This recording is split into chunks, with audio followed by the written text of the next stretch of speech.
Welcome to this episode of the Be Raire Podcast with me, Jessica Kimber, and today we have Mark Silva. How are you, Mark? Oh, really good, Jessica. Thanks for having me on today. No, thank you for coming on as well. I'm really excited to hear more about your journey. I know that the last couple of years have been very busy for you. So, yeah, keen to find out everything that's been happening in your world. So, let's start with that then. Tell me a little bit about your journey to date in the recruitment world. Sure. So I had Standard 7, which was, essentially a nursing agency where we supported heavily pre-COVID, post-COVID, a lot of contracts as well. And since sort of working through Standard 7, we had quite a few temps, up to 100 temps, and we placed staff all around Australia to work. That was really good in terms of speed and understanding the challenges. And some of the challenges through COVID were things like you're organizing staff to get onto the plane and they get to a different state and the state's in lockdown, and it's like, how do you Wow. work things? So things were moving so quickly in terms of the speed, but just trying to adjust our logistics, and that was quite challenging, but also enjoyable at the same time. And I think in Standard 7, I learned a lot about the speed of recruitment. I think it always comes down to speed to market in that respect. But I definitely think, it was very interesting during that time, especially with the temp to contract side. And Yeah. now I'm a partner for Fidem Holdings, and essentially I'm a strategic partner whereby it's mainly based on advisory services for permanent placements and aged care. But essentially, my goal is to partner with businesses long term to understand their ongoing hiring needs and build a sort of headhunting strategy around that. So I think I sort of identify like a need for it in the market, and I see much more value in this service as opposed to just the temp side. Yeah. Yeah, wow. And I love that as well, because I think when it comes to recruitment, the industry is always changing, the market's always changing, what clients always want changing, right? So I guess, how did you get to a place where you took what you learned from your first business being Standard 7, being a temp nursing agency, and now you've gone, right, okay, I'll take that, I'll adapt it, and I'll launch Fidem Holdings. Like, at what stage, I guess, where was your thought process when you were going through that transition period? Yeah, sure. Like I always try and bring in a cricket analogy here, but like I think any sportsman, like you have to try and adjust your technique. And the Mm, thing is, things are always moving. I look mm. back to, and even when, for example, when you first started recruitment and you were told, hit the phones, but that's not the case. And now it's like personal branding. People need to know you. They need to have credibility in what you do, what you deliver, and understand what you are and what you stand for. So it's completely changed. I think that if you stay in that same one track mind of, I'll just hit the phones. Um, and I'll shoot, 10 bullets and hope one lands, you're not going to get success. And equally, just calling up a client and saying, hey there, every 2 weeks, do you have any roles on? Oh, how's the weather outside? Okay, call you in 2 weeks. That's not going to help. There's no value. So I think definitely thought in terms of how we can really provide that value to the sector. I'm really passionate, Jessica, about the sector. Like I said, I was born in a nursing home in the UK. That was my first house. So like nursing and aged care is part of my DNA. So that's why I'm so passionate about doing the right thing. And that's why the education side of Fidem comes in. If we're Mm, educating the sector and our people to be successful, they're going to stay longer in their jobs. mm. It's going to have the best outcomes for the provider, for the homes, etc. So I think that's why I think in business, one of the most dangerous things is to procrastinate. If you don't pivot, and you need to learn when to pivot, and it's hard sometimes because you're so used to doing something, but you need to learn when to pivot. Because if you procrastinate, you get left behind. Yeah. Yeah, absolutely. I agree with that. I feel like having RecX for almost 4 years now, it's not the same business as when I started, That's right. like on paper it is, but behind the scenes it's not. Like my service is different, my offering's different, the way I add value to clients is different, the way I charge is even different. And that all comes from the experience, but also understanding what your audience wants, right? And it sounds as though you've mastered that. And particularly in the sector that you're in, because your background wasn't in recruitment, was it? You had aged care experience and then you started your agency. So I'm so keen to know, like, how did you get from a place where you were working in the field, and then you're like, that's it, I'm going to launch an agency, and you went and made that successful? Yeah, thanks. So I think, and you're right, recruitment was never sort of my pathway. And to anyone out there thinking about getting into recruitment, it's a fantastic career to be in if you have thick skin. And I think in terms of where I started, I've always worked in aged care, like managing homes as a facility manager. I've been placed by a lot of the agencies in Sydney. So I've seen some amazing processes and I've seen some indifferent processes. And I thought to myself, okay, this is really interesting. But I think honestly, and this is where it came about, got a phone call from a friend who was a recruiter. He said, Mark, looking for a facility manager in this area. Do you know anyone? I said, well, yeah, I do. Picked up my phone, literally flicked through a few contacts, rang this person, yeah, I'm interested, and sent them. They placed them. I got a gift card, like a couple $100. A few weeks later, literally the same person called again. Do you have someone? I said, yeah, I do. And got a bottle of liquor. And then the third time I thought to myself, wife goes to me, do you think you could do this? And I said, well, potentially a lot of organic contacts. But I think the other thing as well, though, people need to understand who are not in the industry. It's not just a case of having someone and matching them. Recruitment is so much more.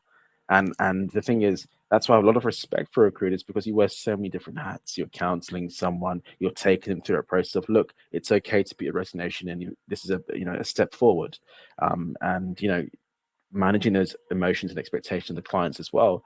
So you're doing multiple things. I thought I could really add value. And it went on from there that before I started the agency, as I started the agency, I got a phone call from one of my staff who was looking for a job that applied through a different agency. And because I knew he was really good, he'd really help out this home, and he was fantastic. I talked him through the whole process. Like, I did some research on the home he was applying for, found out about their processes through our agency staff who have worked there, and really stepped it out for him. And he got the job. And I got a call from this recruiter. He goes, look, thanks so much. He's got the job, but why did you help him? He didn't go through your agency. Go, I just really want the best people to work in the sector, looking after our vulnerable and aging population. So I think because that passion's there, I really feel that, like, when you look at it, right, if anything, when the chips are low and you're thinking, how can you push through? Because of the passion, that desire to want to achieve and to succeed. And it's even like what you said now, like when you first started off with RecX and how things have changed. As business owners, we all know our business inside out. And it's like we can see the cogs and how things work. And if things need to be changed, we'll change them. And so I think it's important to change. But that's why I started, because I felt like I could add value. And I also, being on the flip side, being, for example, a candidate and going through agencies where sometimes I never knew Halloween occurred multiple times a year when you get ghosted by an agency, right? Yeah, it's pretty odd. Like, there's so much enthusiasm. It's like, oh, what's happened? It's nothing. Okay, so I thought I can't do that. And like, there are times where if I know that someone's not the right fit when you're qualifying them, I'll tell them, but in a nice way. So I say, look, I think you should do this. Have you thought about, for example, earning your stripes and working in the hospital, or doing a short course? I'm happy to recommend. And sometimes, people have come back years later saying, thank you. You were the one or the person responsible for helping me go forward in my journey. So, yeah. Yeah, well, you've got a wealth of knowledge in your space. And I feel like that definitely helps when it comes to connecting to candidates and clients and building that rapport and that relationship. But I'm curious to know, like, first job in recruitment, you launch an agency. Is it what you expected? Is it tougher? Is it easier? Like, what did you expect and what did it turn out to be? Yeah, so I think, when we first launched, I honestly thought it would be much more challenging. And I think one of the benefits that I guess I had was, and I think this for everyone, that's why I'm so passionate about in terms of what you're doing in personal branding, because people buy from people. Yeah. It's been around for years. It doesn't change. And it doesn't matter whether you work for the big companies. It's ultimately you. For example, Nike sponsor Usain Bolt because he is who he is. So, and he could wear Adidas, like, he's because of who he is. So I think it's, people buy from people, but I think I thought it would be much harder. Initially, I found it quite easy in terms of the BD side, and still to this day I love BD because I guess the reason being is, if something is painful, you got to make that Achilles heel your strength. Then you'll love it. Because if it's hard, you're always going to push it away. Like, oh, I'll do a bit of resourcing. Oh, I'll do a bit of shortlisting. Oh, sorry, the day's gone. I won't do my BD. Or, oh, it's a Monday today. It's busy for people. I won't call them. You think of excuses. Yeah. And then before you know it, it's Thursday, Friday. People usually have a liquid lunch on a Friday, and you've missed your chance to call them. So it's like, got to capitalize. But I think I did find it to be honest, easy initially. And look, to be fair, I think at the time as well through COVID, as an industry, it was a bit easier to recruit. But saying that, there were challenges when it came to the staffing side in terms of the agency, and that was um, the challenge whereby we literally grew overnight. I remember at one point just having like 3 temps on the books, and fast forward 6 weeks, it's like 110. It was just 6 weeks? yeah, it was just insane. It was insane. Wow. I remember having to we hired like on a fixed term contract 3 admin people just to help. Literally, because I have a very strong motive for whoever you hire, you have to sight them. So you speak to them, get a feel, and it was really it was full on. So yeah. That's crazy. I genuinely don't think I've heard of any other business grow by over 100 temps in 6 weeks after launching. Like, that's nuts. I guess my question is, like, how did you generate those leads? Like, how did you manage those type of volumes and get access to as many people so you were able to make that many placements? I've always had that risk, like I know it may sound a bit like blasé, but that whole respect piece, and like honestly, in my workplace, when I used to work as a facility manager, I could be speaking to the domestic, the cleaner, or the CEO, and I would speak with the same amount of respect. I actually remember once where I was working for a company and the CEO has walked in, and this is a CEO of an ASX listed company, like his base salary is just under a mil, and people are looking and he's thinking, why am I not talking to him? I'm talking to my laundry lady. I'm having a really important conversation. And my regional manager's in the corner saying, Mark, it's the CEO and trying to get my attention. I continue talking to her. And then afterwards, he introduced himself, said, thank you, made the right decision. And he goes, it's nice that you have that time for people, but I think it's important to respect people. And the reason why I say that is that's been the biggest form of drawing leads by, you treat someone like they're the only temp that you have. So, and back then, because we were small and it was just myself, and at the time, my brother-in-law helping me out, it was very small. So it wasn't this tall layer of having to speak to someone going through a million hoops or email, it was okay, speak to Mark, or, speak to Chris. And it was a case of, less channels of resistance and speaking to the right person. But I think through respect and also just through genuinely understanding, because I'm also a psychiatric nurse, I've worked in the same position as these people. So I would mention something which is a pain point, which they'd relate and would have a laugh about it. But then you have that buy-in. So it's like Yeah. he's not just a recruiter, he knows what I'm going through.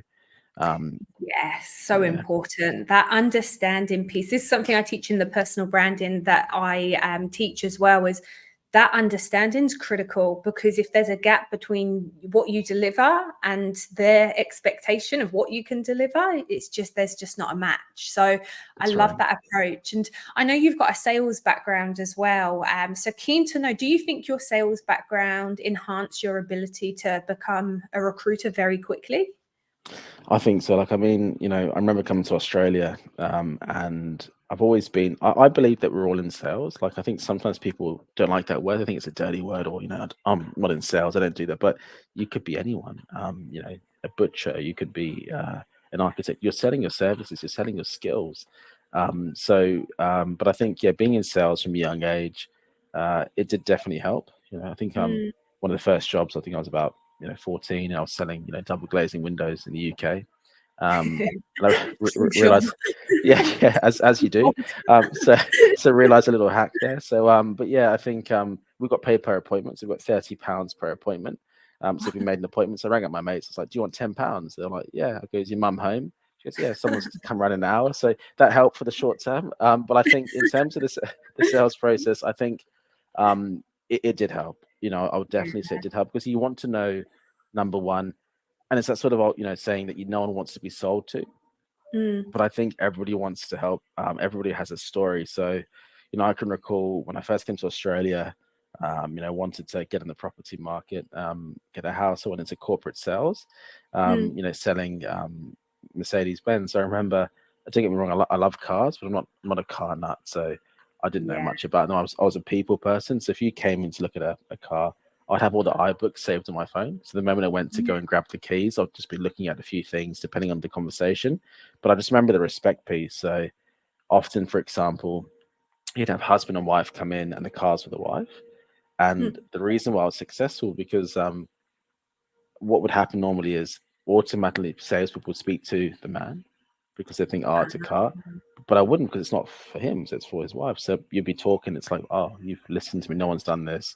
The respect is there, the referrals. Then I thought it's just that process of understanding people and respecting people. So I think Yeah. definitely that sales aspect. It also makes your your skin thick. Like you have to, especially in recruitment, you have to understand rejection.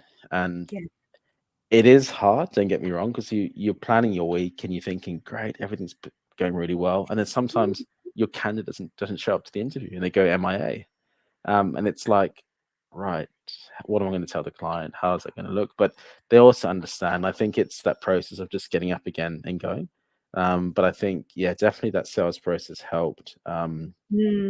And also, to be honest, what really helped me through Standard 7, but more particularly as a partner of Fidem Holdings, is having the experience of dealing with different agencies and being a candidate on the other side. So, for Mm. example, having the emails that come out before the interview, some were good, some were very generic, some were super old. Like, make sure you turn up 15 minutes early because there might be traffic, and wear a suit. And it's like, oh, okay, right, yeah, that's sort of everyone knows that. So, yeah, Yeah. That's so true. Yeah. You know what? That's actually very true, but it's funny, isn't it? Like, I don't know about you, but candidates, even in recruitment, I recruit recruiters, of course, and they still turn up late for interview. I'm like, you know what you're doing. Like, what is yeah, wrong with that's you? right, correct, And yeah, it's like you can lead the horse to water sometimes and you can't make it drink. So I'm like, true. is the tell them to wear a suit too obvious? I'm like, I know, depends on the person. Just say it. That's right, correct. I agree. I agree. Yeah, it's funny. But you've mentioned respect so many times, and of course, I speak to hundreds of recruiters every single month. And when I say, "What does it take to be a good recruiter?" What are the traits? What's the value you offer? I hear all sorts of things like urgency, persistence, resilience, but rarely do I hear respect actually. So, super keen to just like dive a little bit deeper into that, and I guess find out more about your approach. I know you gave the example of when there was a CEO there and you were having other conversations, but in terms of respect, like, I guess, what would you put in place to ensure that you can respect everyone, meet them where they're at? Like, what's your approach in that? I definitely think like you have to have a long-term approach to this, Jessica. And I think like the thing is, you know, um, someone could come to you with the intention of applying for a role they're not qualified for at the time, but it doesn't mean that in the future they're not qualified for that. But it's how you handle it. One of our biggest success stories was a candidate who came to us and he knew his stuff, but he was so shy, he was so introverted, and we put him through an interview. And he didn't do very well, but I could see the potential in him, and literally I think for about 6 months, I must have spent maybe about an hour every fortnight just talking to him about the industry and how he can improve himself. Fast forward, we placed him in a couple of roles. He did really well. He's very thankful. He's more confident. But I think you need to have that long-term approach. Like I think Mm, sometimes as recruiters, we think, okay, we're speaking to someone. Does that fall as part of our KPIs? Could I place them? No. Okay, we'll just send them a very generic email and we'll put a follow up for ourselves in 6 months to get in touch with them. But we're not really much different than the other recruiter. Because there's so much tech now to massage them to keep them interested. But like, you got to find out, where they're up to and what they're doing. And everyone has a story. Everyone has mm, something which, you need to remember. So just those points. But from a candidate perspective, he wasn't ready for the role that he was applying mm. for. Mentored him, supported him. He did have a lot of potential and he's doing exceptionally well now. But I think it was the long-term game because from that process where he was to getting the role, that was 18 months apart.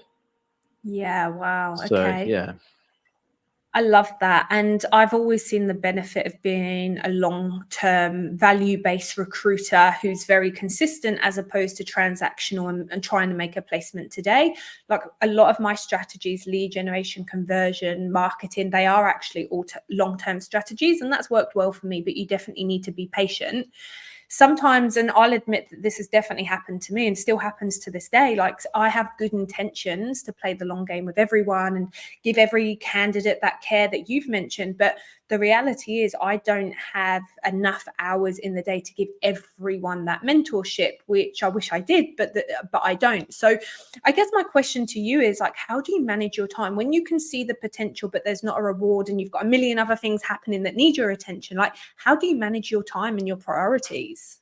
I definitely first make sure that the buy-in's there. What I mean is, I think sometimes people need to realize and admit to themselves where they're up to in terms of the role they've applied for is not quite aligned with their skill set. So when they understand that, it's easier.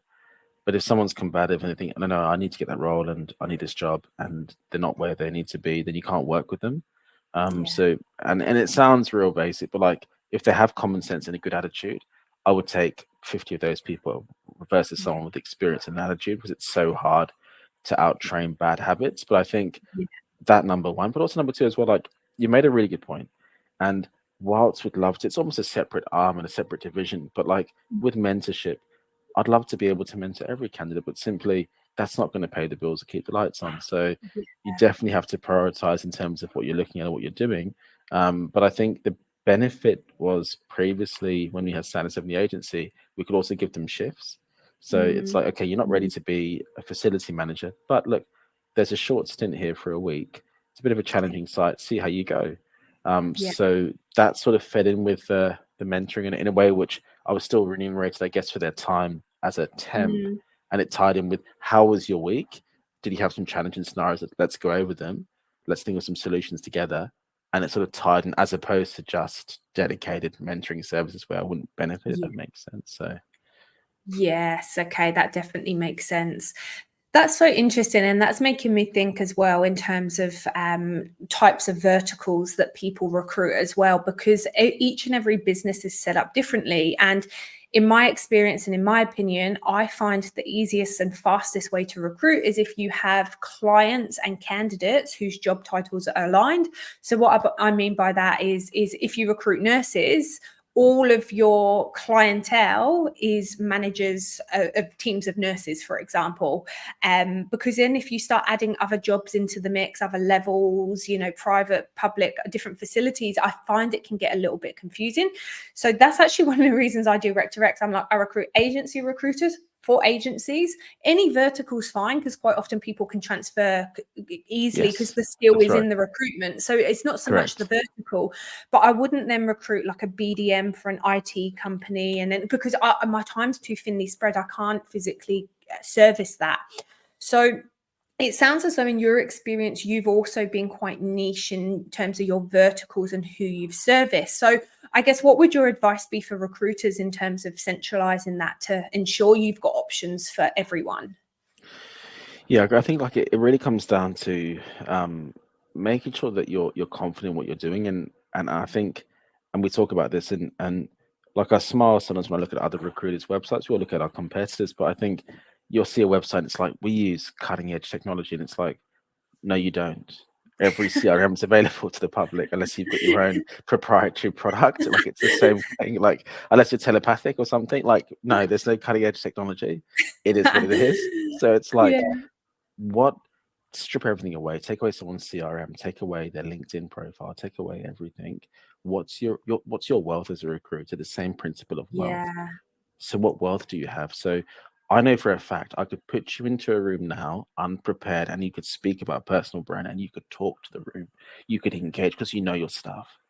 Yeah. So it's about Yeah. your wealth. So Yeah. that's what I feel like as a recruiter. What's your wealth? So you're going to go now in front of a client now. What value can you give them? Yeah. What do you know about the market? So how are you going to be different to the 10 previous recruiters that have called today asking for Mm. any roles on? So I really think it's in that aspect of what's your wealth as a recruiter, because I've seen some big agencies that have 15, 20 consultants, and on paper they seem to be doing really well, but I think again it's speed to market, and also are they really describing that role to the candidate? Let's be honest, not really. Yeah. They might Yeah. be slightly, changing. And I think at the end of the day, don't get me wrong, in any role, especially sales, you need to hit your KPIs. You Yeah. can't just have this benevolent mindset of I want to help everyone and I wait for the exact role to come in. People need to be mindful and adapt their skills as well, Yeah. and be realistic, but also do the right thing. So definitely, yeah, that long term sort of approach. Mm. I think my advice would be to niche down. Like, don't. It Mhm. might be hard. It may be hard initially. You think I haven't got many roles on. If you spread yourself across too many things, and I've spoken to a lot of successful business owners, and they always say, dig deep, not wide. And the moment you Yeah. go wide, it's you just it as well. Like you become a jack of all trades and master of none. And it can become awkward. Like you honestly, you will have that situation that you're in a client meeting and sometimes look at it this way. Let's say you're in a client meeting, it's on Microsoft Teams. Yeah, you could open up your phone, you could have a dual screen and look at something. If I'm now face to face with you, you're head of a department and you've asked me a question and I've then given you the rabbit in headlights kind of response, it's not going to look good. Yes, absolutely. And You even just your prompted. language, Sorry, carry on. No, go on. You go. I just want to say you prompted something for me there, because I've found it in the past, right? And there's a couple of recruiters that have actually admitted this. A lot of them that won't admit it is when they build their personal brand, they find things that they like online and then they post it on their own page. But these are people that don't know necessarily exactly what they're talking about. It just came from an expert. Now, the problem with that is you generate leads, you get in front of people, and then you're like the deer in headlights, right? Because there's such a mismatch. And that's something I say to recruiters, like, you be yourself online, because if you're generating leads from that level, what you're at, doesn't matter what level you're at, but then when you go out and meet people, there's that alignment there, so you're going to convert the lead. When there's a gap, you can't convert. Like, it's so tough to convert. And I think that's the same in everything. Like, don't try and oversell yourself in a sales where like, I can do this, and in person go and meet them and you're like, don't have the back in. It's super hard. But that's also why you have to look at it in a long-term way, because I don't know everything. Even at this point, I'm continuously learning. I'm continuously figuring out new lead gen strategies. Like what I teach people today, in 12 months, I might say, guys, scrap the webinars. They're not working. Let's go for articles, for example. Correct. And as long as you can adapt as per what the industry is doing and play the long game, like, you will win with that persistence as well. But it's I think that's where a lot of recruiters make the mistake. They say, I'm going to just recruit anything now, and they look at now what's going to make me money right now. But the reality is that's not a long-term strategy, and to last, that's what you need. So that's just my view on that. No, but I agree, Jessica. Like, even for example, let's say you recruit something that's not in your niche and you're successful, okay? So then what you've done then is you've actually made it difficult for yourself, because now I've set an expectation to a client that I can recruit for that job. So now they say to you, Mark, I need another, X person. You then have to create a completely different market mapping, build a different database. It's, in terms of time, I definitely recommend nurturing your passive, candidates in that database and really niching down. And equally, I think I saw a post like a few months ago, and I completely 100% support what you're saying. And what you're saying is, it's about ChatGPT. I'm not a fan of it at all.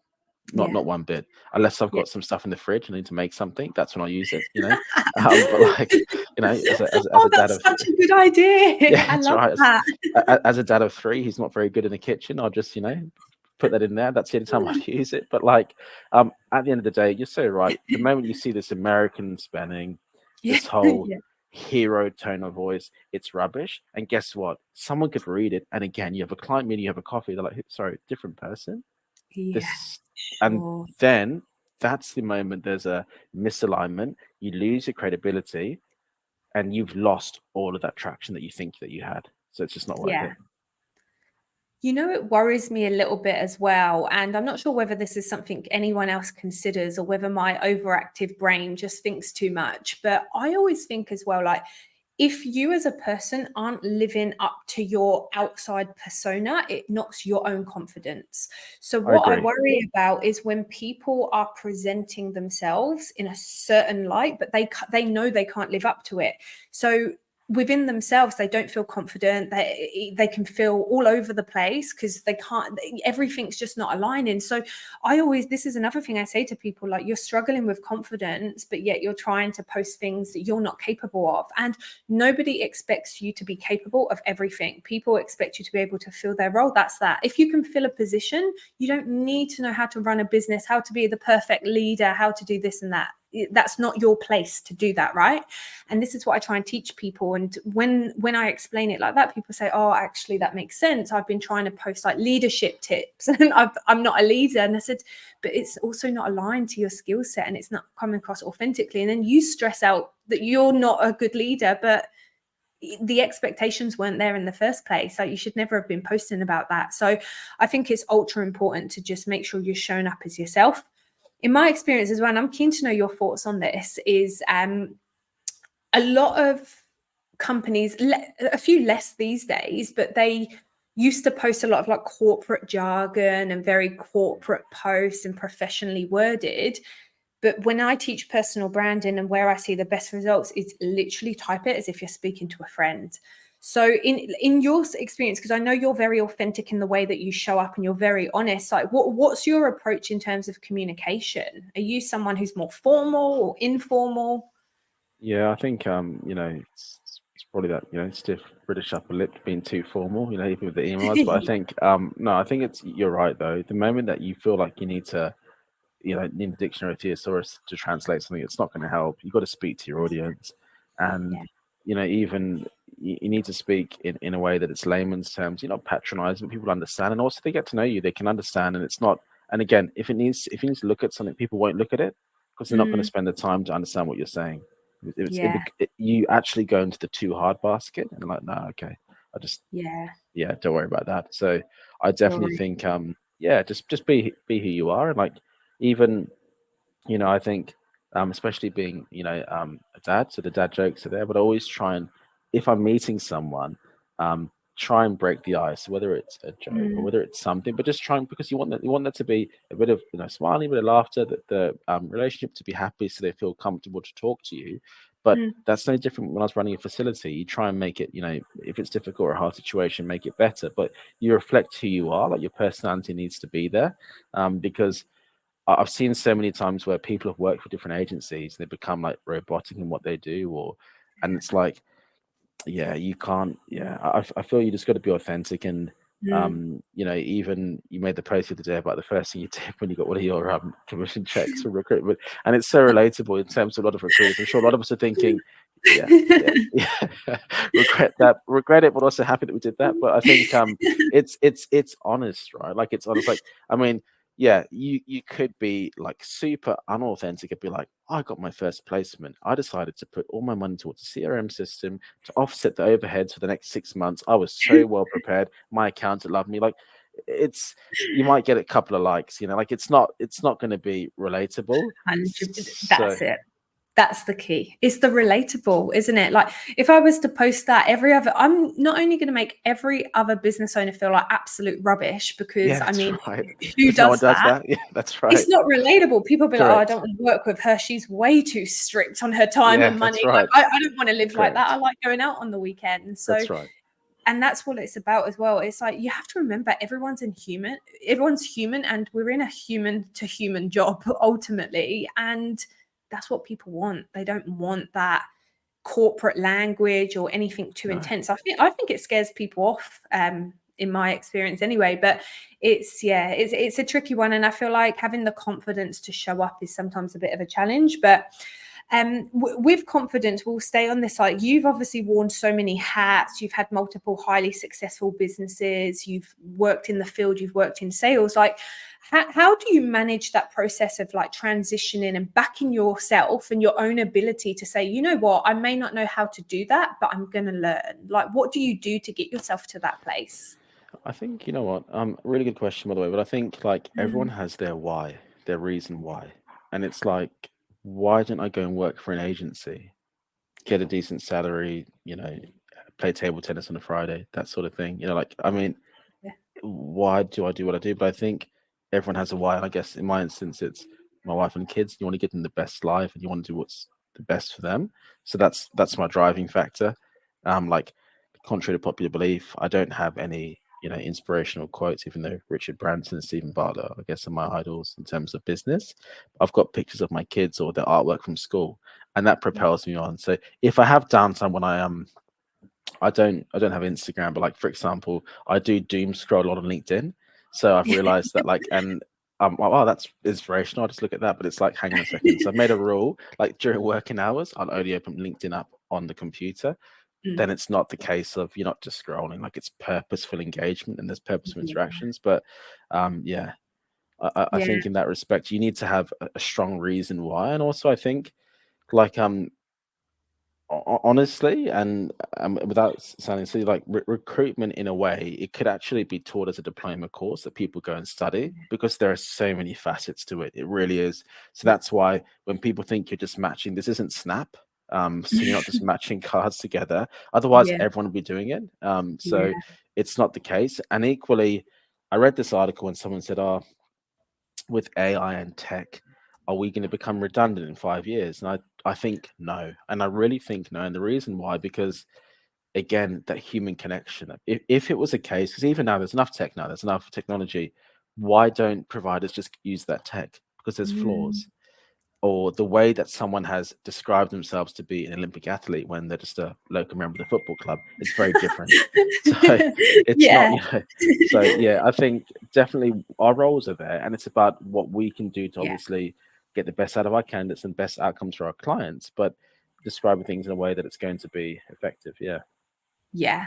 And anyone can be what they want on paper, right? How many times have you correct. seen a gun resume on Seek? You're like, this is it. I've nailed it. This person has uploaded their resume in the last 24 hours. This is my candidate. You call them and it's like getting blood out of a stone. There's like, they cannot articulate, and you just know that in an interview, they're not going to do well. And it's like, well, AI, how will AI overcome that would be my question. And I don't know the Correct. answer to that. I just don't know. I just don't see how it would get to that place in the It first place, won't. because it's human conversation. It's not a set of rules, right? So Yeah, that's right. Correct. I yeah, agree. And no algorithm will be able to dictate that. Equally, you could look at a resume where it says that I've worked, 15 jobs in the last 2 years, and every 2 months I put it as contractual work. Well, the system would put me down as a contractual worker, but the reality is I'm not very good personality wise. I can't stay anywhere. So every yeah, 2 months I've got a new job, and I've just put contract on my resume, which we've seen that before, right? When people put yes, contract. So it's like, again, no, the system can pick things up. That's sophisticated interpretation of data. I don't think yeah, a machine can do that. yeah. I agree. I agree. I'm curious to know as well, because I know your why is family and you're a dad, and you've got a lot of family commitments. So something which I know my audience will be very interested in is, how do you balance? Like, how do you find the time to run a business, balance family time? Like, what do you do to stay on top of everything? Yeah, no, thanks. So I think I'll say this to everyone. It's really important. Like, you only have one family, Yeah, and especially when you have a relationship, and you have kids as well. Like, they'll grow up very quick. Everyone always says it. Cherish the time you have with your kids. They grow up too quick. You know it when you have kids, because the time goes quick. You need to be respectful to your work and also to your family time. So with me, my core hours are very different now, especially the kids in school. But from 9 to 3, those are my core hours. So I have a working lunch at my desk, but I'm really switched on. But after that time, when the kids come home from school, helping with homeworks and stuff, and spending time with them, I'll do that. And anything on the business that I can do, which is important, the admin stuff, the boring stuff, I guess, I can do it the times they're asleep. And yeah, again, I'm like you, Jessica, in the sense that, look, hey, guess what? Maybe I'm a bit old fashioned and I haven't watched the latest Netflix series, but that's not important to me now, because I'd yeah, rather focus on building a business. And I see it as a bit trivial. Don't get me wrong. I'm not like one of these people who doesn't want to watch a comedy or laugh or something, but like, I can do that later. Like, there's a point that I need to reach. And until I've got to that position, then I can, everything else is secondary. But I mm, think it's about respecting your core hours. And also, I think it's the power of association. I'm a big believer in who you associate yourself with. yeah, Um, and as recruiters, guess what? I could pick up my phone and speak to 5 recruiters who hate their job, hate their workplace, but the next week they'll say the same things and in the same place. You might like them, but these are people that you shouldn't have in your life, because toxic people are yeah, going to make you toxic. And I think um, it's a bit scary, but it's true. But you are a product of the 5 people you spend the most time with. Also, your income is, again, the product of the 5 people you spend the most time with. So I'm still trying to get a response from Bill Gates and Mark Zuckerberg, the big mess, but I'm sure they'll respond to one of my emails. But yeah, I think it's important to associate yourself with the right people. And the reason why, if I'm speaking to people like yourself who are positive, who are looking to do things differently, you're going to elevate yourself, because guess what? you If we're having a conversation, you're speaking in a really engaged tone. I can't be speaking this monotone, really low way, because it's going to drop off. So you need to elevate yourself as well. So when yeah, you're surrounding yourself with people who are inspirational, who are positive, naturally, you don't even realize, subconsciously, you're elevating yourself. Yeah, I love that so much. And you know what? That's something I believe in to a T. However, working from home a lot on my own, sometimes I feel very isolated as a small business owner. And whilst I've got a team, we're all in different locations. So I'm quite often on my own. And the reason I do mentorship for myself, for example, is because that network, it's that team, it's people to bounce ideas off, people to have coffee catch ups with, but they're not talking about what clothes they bought online or, all this boring stuff that just goes straight over my head. They're saying, I've Correct. achieved this goal. Oh my God, have you seen that new marketing funnel? Oh, use this technique to edit your videos. And like, everything is elevating, and it's that energy that people bring. And that's honestly why I'm like, I think everyone should have mentorships or networking groups, at least, even if it's not one-on-one, just some kind of community-based group who are on the same level as you, because otherwise this journey can become very isolating as well. Have you found that in your experience as a small business owner as well? Like, do you find that you feel alone sometimes in Yeah, it? no, I think I'd be lying Mm, if I said no. I think you're yeah. totally right. I think, before having the office and obviously all the staff around, it's very different when you're sort of working from home, and you need to respect your boundaries as well. What I mean by that is, like, you may not need to, for example, check your emails, but because your computer's on at home, you feel obliged just to, 9 o'clock at night, just jump on and do something or just tinker. So I think it's important to have those connections. And also, the reason why your network's so important, that's your sounding board. Yeah. They're effectively your focus group when you say this chocolate bar is good or this doesn't taste good. What are you going to go to market with? Yeah. So if that's really small, then you're not actually getting a good evaluation, because equally you don't want people who are just yes man. Oh yeah, you're great. Mhm. That's good. That's not what you want. You're not going to go forward or change.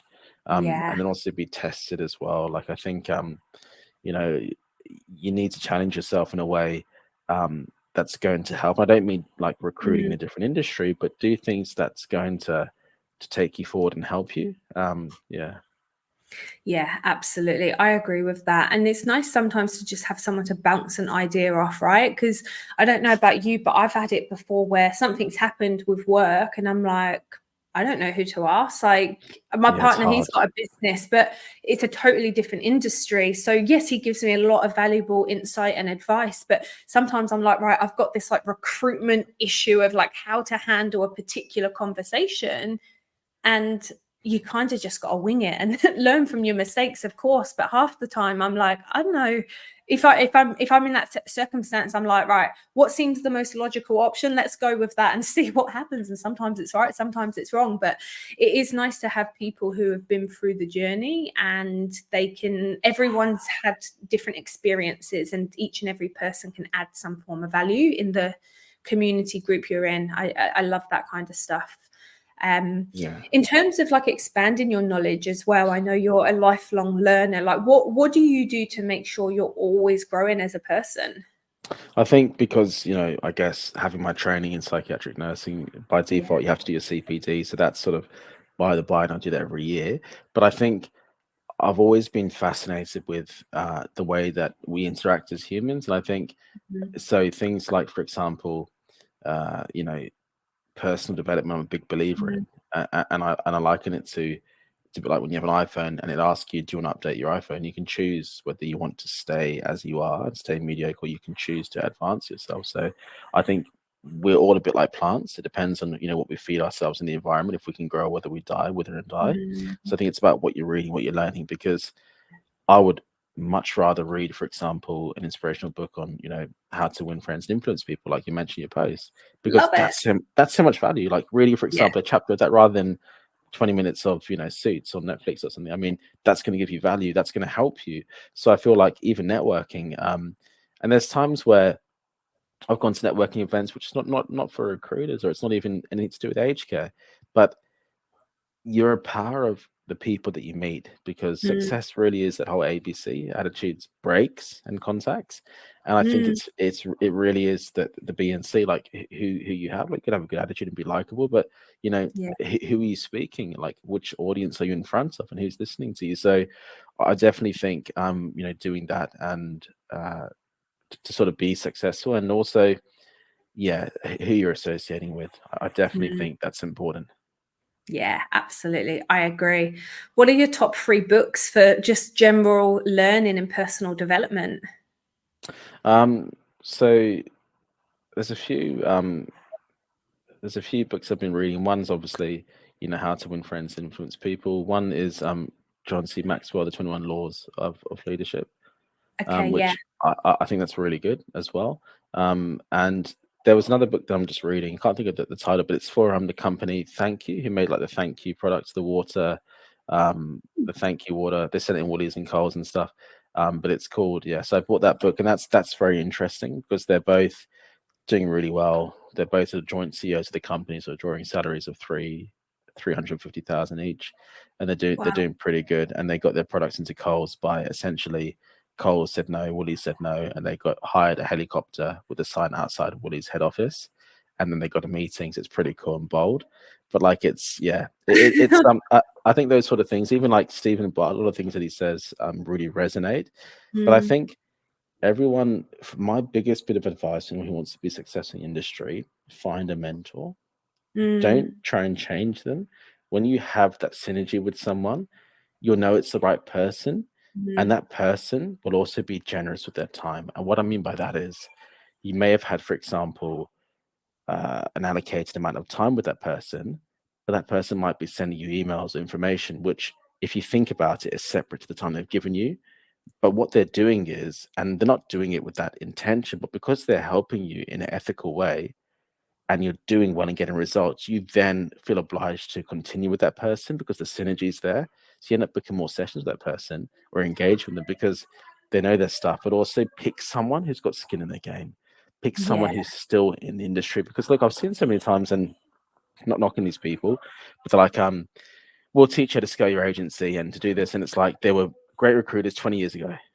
Yeah. And it's I like, know what you mean by that. Yeah. yeah.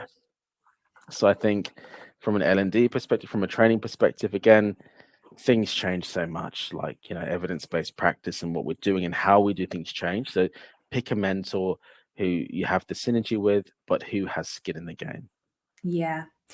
I have a rule, and this is my number one rule when it comes to mentoring. And I've spent hundreds of thousands of dollars on mentoring masterminds. I'm a big believer, and at every single mentor I've had has lifted me to launch an agency, launch personal branding, build the confidence webinars, build an app. Like every stage it's elevated me. However, I've made a lot of bad decisions with it as well. And my number one rule is never take advice from someone who hasn't done exactly what you want to do. And the So true. reason it's that is because I've taken advice from business owners. Like, for example, there's one person, he's owned like 70 odd businesses and all of that. And he got me to a place with business that is exactly what I wanted. But then when you get into the logistics of running the business, it's like, oh, okay, well, where do I go from here? And they can't advise you on that. So then you need a different mentor from that. So take what you can from mentors that know their stuff in their own area, but don't expect a business mentor to teach you marketing. Don't True. expect a marketing mentor to teach you recruitment or sales. Don't expect a recruiter to even teach you, I don't know, like you wouldn't hire me to build out a marketing funnel for you. Like, do I have a good idea of how to do it? Yeah, absolutely. Would I build you a landing page and a funnel? No, like, Yeah, it's so that's right. Correct. random. It's true. Um, It's true. so it doesn't at every stage hire a mentor for specifically what you want to do. Pick the person that's done it and pay them whatever needs to be paid, because for me it's a cheat code as well. I'm like, right, okay, I can pay you $5,000, which seems like a lot of money, but then you make 10,000 back the next week or the next month, let's just say, off the back of that investment. So but they need to have been there and done that to give you that advice. Otherwise otherwise you can YouTube No, it. you're so right. Like, I was speaking to a lot of like successful people that I know. Like one of them, Next Bar, they got their drinks company. You may have seen in some shops, but like, and I speak to him, and he said the same thing. He goes, "Look, you hire the best person in that subject, and they'll take you through that chapter of the book that you need help with. But the same Yeah, person in chapter 2 won't be the same person for the whole book. They might just be yeah, in chapter 2, but they will help you. And yeah, do you know what? They might charge a lot of money, but the return on investment, like you said, will be there because they know their stuff. They've done it before. They yeah, know how to get into emerging markets or how to market or what to do. So I think I completely 100% agree to that. And I yeah. think that mentor as well, they they understand your pain points because they've done it as well, or they're doing it as well, so they know. So I Mm, feel like it's important. but when you're also working with someone who's aspirational, because they Mm, then it's a commitment. The way that I see mentorship as well, it's a commitment to partnership. It's like going to yeah, the bank as two partners. You have to deliver on your side. So you could be getting great information and don't do anything with it. So that's not part of the partnership. Like, this is a deal, yeah. right? So we're shaking hands. So you have to deliver on your side. Yeah. Yeah, I believe that as well, 100%. I got an example actually that I just want to share because I feel like you'll be interested in this. So when I before I launched personal branding, I was so not confident with like videos and webinars and speaking live and all of that. So I paid like $3,000 to go on this speaking program, basically to like project yourself and your message. And then they said, within the next 7 days, you're going to book like a live webinar. So I did that and I did a LinkedIn live. I actually think you were on my very first one. Do you remember the one that the I do. comments were delayed because I was using the wrong system? Yes, Do I you remember remember. I that? remember. I remember. It was It's like ages ago. Yeah. 10 months ago, a Yeah, I year ago. remember. I can remember. Yeah, that's right. It was my first one, but I paid $3,000 to learn how to do that. And trust me, that webinar was not perfect, but I made it was $16,000 from that webinar, and I paid $3,000 the week before to learn how to do it. So that's why I'm such a big believer in you have to spend money to get money back. Because I could have sat there working that out for 3 years if I wanted to, but ultimately I paid someone $3,000. I learned in 3 days, and then I 6 timed my money a week later, pretty much. It's a So no-brainer, but also I think we're yeah, our own worst critic, because you said it was the worst one. I was a participant on that, and it went really well. Like, from my perspective, I remember it was on LinkedIn, and yeah, some of the comments were delayed, but we all thought it was our internet, like it was lagging. That's why we thought the comments were delayed. So it's like a secret win. But like, you look at that, I think we're our own worst critic, and sometimes the fear of us doing something is the fear and the strain that we put on ourselves. Because I honestly believe, especially in recruitment, and one thing I've learned as well through Standard 7, and also being a partner now at Fidem Holdings, is comparison's the thief of joy. Don't yeah, compare yourself to another company who has 20 consultants. Of course, they're going to do more than one person. But yeah, on the same token, what you should compare yourself to is your results the day before. mm, If you can be yeah, 1% better, and people can't say it doesn't make a difference, because 2 degrees, the change is the difference between hot water and boiling water. So there is a difference. So that compounds. So if you're better yeah, than what you were the day before, you're winning. yeah. Absolutely, I agree. There's a book called The Compound Effect. Actually, if you haven't read it, you'll love that. Ah, nice, Good nice. book, yeah. That's like the theory behind it is small, consistent actions daily over a long period of time. Like, don't kill yourself doing That's right. things. Just Correct. do it for a long enough period, and you'll outwork most people. So That's right. love it. Sorry, that's what Kobe, before he passed away, Kobe Bryant said. And they were like asking him, "How are you so good?" And he goes, "Well, I get up at 3 in the morning, I train for 3 hours, I come home and I rest." And he kept on talking about it, but in a whole day, he might train for 15 hours. So he goes, "You compound this for a week or a month or a year, I've already 10 years ahead of the guy before me." And it's like, yeah, you can't compete with that. But you're right. But I think, yeah, even now, like in recruitment, and if you can learn to be better, learn to deliver value, and there are going to be hard times. I think that's why it's important to have a mentor and a good circle that you're in, because when the hard times are there, you're not going to blame the market or the industry or whatever. You'll find ways and solutions to move forward. yeah. And I think when something goes wrong and it happens to you, your emotional brain kicks in, right? And sometimes the missing link's the logic brain, which is completely switched off in those moments of chaos. So if That's you've right. got someone that you can express what's happening and then they can go, well, logically, this is the steps and the actions, it becomes so much easier and manageable. Correct. I agree. Yeah, awesome. Well, we're coming up to the end of our time, so let's round up. I always ask all recruiters, what are the top 3 tips you would provide to any recruiter or even an agency owner who is looking to excel in this space? I think definitely niche down, find what you're good at, really niche down, become an expert in what you're doing and the subject you're speaking about. Number two, don't compare yourself to others. Really focus on building what you want to build. Just because other teams, for example, have team building days on the Harbour Bridge doesn't mean you have to do it. Just find out what works for you. And number three, it really is that respect base. it sounds blasé and it sounds quite, out there, but like if you respect people, even the engagement with the clients as well, you'll find that things change. And equally respect yourself. If you're dealing with a client that's difficult, qualify them and just say, look, I'm sorry, don't think we can continue this relationship, or I think you might be better suited to a different agency. Respect your time as well. Yeah, love it. 3 great tips. Look, Mark, thank you so much for being on the show. It's been a pleasure having you on and getting to know all of your knowledge. I know that recruiters are going to learn a lot from you, so thank you so much. Thanks so much for having me, Jessica. Really appreciate it. Awesome. And I'll speak to you soon. See you. Take care. Bye.